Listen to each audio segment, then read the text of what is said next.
مسیح یسوع کے زندہ و برکت اور جلالی نام میں آپ سب کو سلام۔ میں ایونجلسٹ سنیا قمر آپ کی خدمت میں خدا ان کا زندہ اور زندگی بخش کلام لائی ہوں۔ آج کا ہمارا ٹاپک ہے برکتوں کی قدر۔ عزیزوں، ہم سیکھیں گے کہ کس طرح گزشتہ برسوں میں، گزشتہ ادوار میں نبیوں نے اپنی اپنی برکتوں کو خداوند سے لیا، اور کس نبی نے اس برکت کو حاصل کرنے کے بعد اس کی قدر کی، اور وہ برکتیں کب تک قائم رہیں گی۔ وہ برکتیں ہمیشہ تک، جیسے خدا ازل سے ابد تک ہے، اس کے وعدے، اس کی برکات جو ہیں وہ ہمیشہ نسلوں کے ساتھ چلتی رہتی ہیں۔ ہم دیکھیں گے پیدائش 25 باب اس کی 29 آیت۔ اور یعقوب نے دال پکائی اور عیساؤ جنگل سے آیا اور بے دم ہو رہا تھا، اور عیساؤ نے یعقوب سے کہا، جو لال لال ہے مجھے کھلا دے، کیونکہ میں بے دم ہو رہا ہوں۔ اس لیے اس کا نام ادوم بھی ہو گیا۔ تب یعقوب نے کہا، تو آج اپنا پہلوٹے کا حق میرے ہاتھ بیچ دے۔ عیساؤ نے کہا، دیکھ میں تو مرا جاتا ہوں، پہلوٹے کا حق میرے کس کام آئے گا؟ تب یعقوب نے کہا کہ آج ہی مجھ سے قسم کھا۔ اس نے اس سے قسم کھائی، اور اس نے اپنا پہلوٹے کا حق یعقوب کے ہاتھ بیچ دیا۔ تب یعقوب نے عیساؤ کو روٹی اور مسور کی دال دی، اور کھا پی کر اٹھا اور چلا گیا۔ یوں عیساؤ نے اپنے پہلوٹے کی حق کو ناچیز جانا۔ عزیزو، جب خداوند کی دی ہوئی برکات، جو خداوند نے اس وقت دیکھا جائے تو بنی اسرائیل قوم میں جب پہلوٹے تھے، ان کو جو ان کی ماں باپ کی میراث میں، جائیدادوں میں جو حصے تھے وہ ڈبل دیے جاتے تھے، اور اس کے ساتھ ساتھ خداوند کی برکات بھی جو تھیں وہ پہلوٹے پر بہت زیادہ تھی، کیونکہ کلام کہتا ہے اپنے پہلے پھلوں سے اس کی شکر گزاری کرو۔ خداوند جو ہے وہ پہلوٹے پر خداوند کی نظر ہوتی ہے، اور خداوند جو ہے وہ اس پر بہت زیادہ برکات ہیں بنی اسرائیل قوم سے، اگر ہم اس کے توسط سے دیکھیں تو۔ پھر ہے عزیزو، ہم آگے چل کر دیکھیں گے کہ ایسے کون سے ہیں جنہوں نے اپنی برکتوں کی قدر نہیں کی۔ پہلے نمبر پہ تو ہم نے عیساؤ کی کہانی آج دیکھی، اس کی زندگی آج دیکھی کہ کس طرح عزیزو صرف اس نے ایک روٹی کے لیے، ایک وقت کی روٹی کے لیے اور دال کے لیے، مسور کی دال کے لیے اس نے اپنی برکت کو ناچیز جانا۔ صرف پیٹ کی بھوک کے لیے اس نے اپنی برکت جو خدا نے اس کے لیے مخصوص رکھی تھی، اس نے کیا کیا؟ اس کو ناچیز جانا۔ آگے ہم دیکھیں گے پھر دوسری طرف اگر ہم دیکھیں گے تو لوسیفر، وہ بھی خداوند کے بہت قریب تھا، خداوند کا ورشپر تھا، اور کہتے ہیں کہ جب وہ اپنے پروں کو اٹھاتا تھا، اپنے پر جب پھیلاتا تھا تو اس کے پروں میں سے ساز نکلتے تھے، ایسے میوزک اس کے پروں سے، ایسی آوازیں، سریلی آوازیں نکلتی تھی۔ سوچیں وہ کس حد تک خداوند کو پسند تھا کہ وہ ہر وقت خداوند کے تخت پہ اس کے روبرو ہوتا تھا۔ لوسیفر نے کیا کیا؟ اس برکت کو ناچیز جانا۔ پھر آدم اور حوا میں سے جب ہم دیکھیں گے تو خداوند نے ان کو کتنی برکات دی تھی کہ وہ خدا سے روبرو باتیں کرتے تھے، لیکن کیا تھا؟ انہوں نے اس برکت کو کیا کیا؟ ناچیز جانا۔ پھر سمسون کی زندگی پر ہم غور کریں گے۔ سمسون کا مطلب ہے عزیزو سورج، تپتا سورج۔ اور پھر اس کی زندگی، جب اس کی زندگی میں اتنی برکت تھی، اس کے پاس اتنی وہ زوراور انسان تھا، وہ اتنا طاقتور تھا کہ وہ ایک جبڑے کی ہڈی سے 1000 کو مار دیتا تھا۔ تو اس میں سوچیں کہ اس کے ساتھ خداوند کی کس حد تک برکت تھی اور کیسی بلیسنگ تھی اس کے ساتھ۔ پھر لیکن اس نے کیا کیا؟ ایک عورت کے چکر میں پڑ کر اس نے اپنی برکتوں کو ناچیز جانا۔ وہ اسرائیل کے لیے بہت فخر کا باعث تھا، لیکن کیا اس سے کیا ہوا؟ اس نے صرف ایک عورت کے چکر میں پڑ کر اپنی برکتوں کو ناچیز جانا۔ دلائلہ کا مطلب ہے سورج کو گرہن لگنا، یعنی ایک طرف سمسون نام کا مطلب ہے سورج، اور دوسری طرف اس کا گرہن، یعنی اس کے بالکل الٹ تھا، اس کے مترادف تھا۔ وہ اس نے اس کے چکر میں اپنی برکت کو کھو دیا۔ پھر آگے چل کر ہم دیکھیں گے الیشا کا، جو اس کا شاگرد تھا، جو اس کا ملازم تھا، جو اس کے انڈر کام کرتا تھا، جو اس کے ساتھ اس کا ہیلپر کے طور پہ یا جس طرح بھی اس کے ساتھ تھا، شاگرد تھا اس کا۔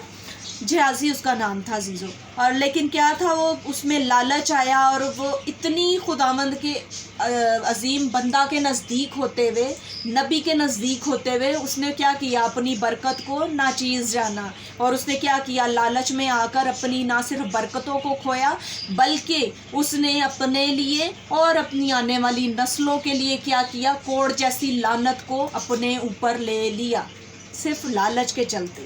आज भी अजीज़ों हम बहुत सारी बरक़ात को, बहुत सारी चीज़ों को हम नाशुक्री करते हुए, नाकदरी करते हुए खो देते हैं। जिसके पास जितना है वो खुदावंद की शुक्रगुजारी करे, क्योंकि हम खुदावंद के जब प्लान में, जब उसके अंडर चलते हैं तो खुदावंद अपनी बरक़ात को हम पर फरावानी से करता है। क्योंकि लिखा है, मेरे ख़याल तुम्हारे ख़यालों से और मेरे मंसूबे तुम्हारे मंसूबों से बहुत बढ़कर है। जब अजीज़ों हम उसके मंसूबों में आ जाते हैं, जब हम उसके प्लान के अंडर आ जाते हैं अजीज़ों, हमारी ज़िंदगी जब उसके अंडर चलना शुरू होती है तो हम क्या करते हैं, बरक़ात को फरावानी से हासिल करना शुरू कर देते हैं।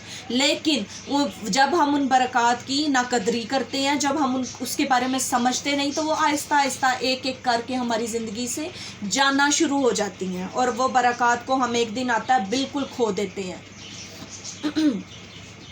और अजीज़ों उसके दूसरी तरफ, उसके ऑपोजिट जब हम दूसरी तरफ देखेंगे कि किन किन लोगों ने खुदावंद की बरकतों की कदर की।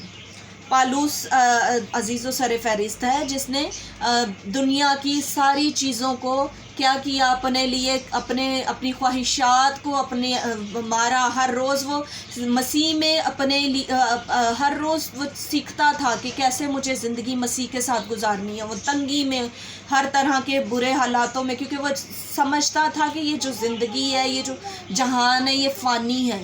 और फिर भी वो हर रोज़ शुक्रगुजारी करता और अजीज़ों अपनी बरक़ात जो उसकी थी वो रोज़ बरोज़ बढ़ती जाती थी। और अपनी बरक़ात को बढ़ाने के लिए अजीज़ों सबसे ज़रूरी चीज़ है शुक्रगुजारी। फिर इब्राहिम की बरकतें हम देखें तो इब्राहिम ने खुदावंद से वादा किया था दै यकी देने का, और वो अजीज़ों वो जब तक देता रहा तो क्या उस पर बरक़ात जो थी वो आज तक हम देख रहे हैं। उसकी बरक़ात जो हैं वो जो कौमों का बाप है, उसकी बरक़ात को आज हम देख सकते हैं कि इब्राहिम से किए हुए खुदा के वादे जो थे वो आज भी खुदावंद फरावानी की बरक़ात उस कौम को दे रहा है। खुदावंद आज भी उन्हें उसी तरह ब्लेस कर रहा है, क्योंकि हमारा खुदा वादों का सच्चा और गयूर खुदा है। फिर ईसाऊ की निस्बत हम देखें तो याकूब के साथ जो खुदावंद की बरकत थी, आज भी उसका नाम इब्राहिम, इसहाक और याकूब का खुदा। उसके साथ जो याकूब है नाम, जो एक बाप के नाम के साथ जब नाम आता है तो याकूब का नाम आता है। क्यों? क्योंकि उसने उस बरकत की कदर की, उसने उस रोटी को नाचीज़ जाना जिसके पीछे आज हम ज़लीलो ख्वार होते हैं, जिसके पीछे हम मारे मारे फिरते हैं। उसने उस रोटी को नाचीज़ जाना, लेकिन वो उस बरकत को जानता था जो खुदा उसे देने वाला है। अजीज़ों 12 कबीले, जब वो बनी इसराइल कौम के 12 कबीले उस याकूब से कहलाते थे। और खुदा जब हम यसाया की किताब में पढ़ते हैं तो हर उसमें ए याकूब की औलाद, ए याकूब के कबीले, हर फिर उसमें यहूदा के 12 कबीले जब आते हैं तो वो सारे 12 कबीले जो हैं वो याकूब से रखते हैं ताल्लुक़। फिर अजीज़ों सबसे बड़ा जो बरकत पाने का राज है वो ये है कि अपनी दैयकी, अपनी हदिये, अपनी शुक्रगुजारियाँ जो हैं वो लायक तौर पर, जैसे हमें खुदावंद गाइड करता है, अपने पहले फलों से खुदावंद की शुक्रगुजारी करो। तो हर काम में हमें अपनी शुक्रगुजारियाँ अपने खुदा के हजूर गुजरानी है, जो बरकत को पाने का सबसे बड़ा राज है। फिर याकूब जब बनी इसराइल कौम में वापस आ रहा था तो अजीज़ों फरिश्ते, जब रास्ते में फरिश्ते से उसकी मुलाकात हुई, उसने जब आप उस वाक़े को जानते होंगे, जब आसमान से नीचे सीढ़ियाँ लग गई और उसने क्या किया, उसने फरिश्ते को रोक लिया। उसने कहा मैं तुझे नहीं जाने दूंगा जब तक तू मुझे बरकत ना दे। और बरकत उसने अजीज़ों ली, और वो आप जानते होंगे उन अल्फाजों के बारे में कि खुद जब उस फरिश्ते ने उसको बरकत दी तो ये कहा कि तू आज से याकूब नहीं बल्कि इसराइल कहलाएगा। اور याकूब की बरक़ात से आज आप सब वाकिफ़ हैं कि खुदावंद ने कैसी फरामानी की बरक़ात याकूब को दी। आज उससे 12 कबीले हैं, उन 12 कबीलों से आप उनकी बरक़ात से वाकिफ़ हैं कि खुदावंद ने उनको किस तरह की बरक़ात दी। फिर अजीज़ों, हम बरकतों के हवाले से देखें, जिन्होंने नाकदरी की बरकतों की, मसीह के पास होते हुए यहूदा इस्करियोती ने उसकी बेकदरी की। उसने उस बरकत को चंद सिक्कों के एवज़ क्या किया? बेच डाला। हम आज भी अपनी भूख के चक्कर में, अपनी रोटी के चक्कर में अपनी बरकतों को नहीं पहचानते। अपने अंदर की कलाम कहता है कि उसने मट्टी के बर्तनों में बहुत सारे ख़जाना को रख छोड़ा है। वो मट्टी के बर्तन अजीज़ों हम हैं। हमारे अंदर बहुत सारी बरक़ात हैं जिनको हमें पहचानना है, जिन्हें हमने अपनी खूबियों को पॉलिश करना है, ख़ुद से चमकाना है, क्योंकि उसने दे दी हैं। हमने पहचानना है, अपने तोड़ों को पहचानना है, अपने अंदर छुपे हुए ख़जाने को पहचानना है कि आपके अंदर क्या एबिलिटी है, खुदा आपसे क्या चाहता है। अपनी खिदमतों को पहचानने, अपनी बरकतों को जो उसने दे रखी हैं उसमें, और उससे फरामानी की अगर बरक़ात चाहते हैं तो शुक्रगुज़ारी जो है वो सबसे ज़रूरी एक पहलू है। जब खुदावंद की शुक्रगुज़ारी करना सीख जाएंगे तो आप अपनी बरकतों की कदर को जान लेंगे। खुदावंद आप सबको बरकत दे। आमीन।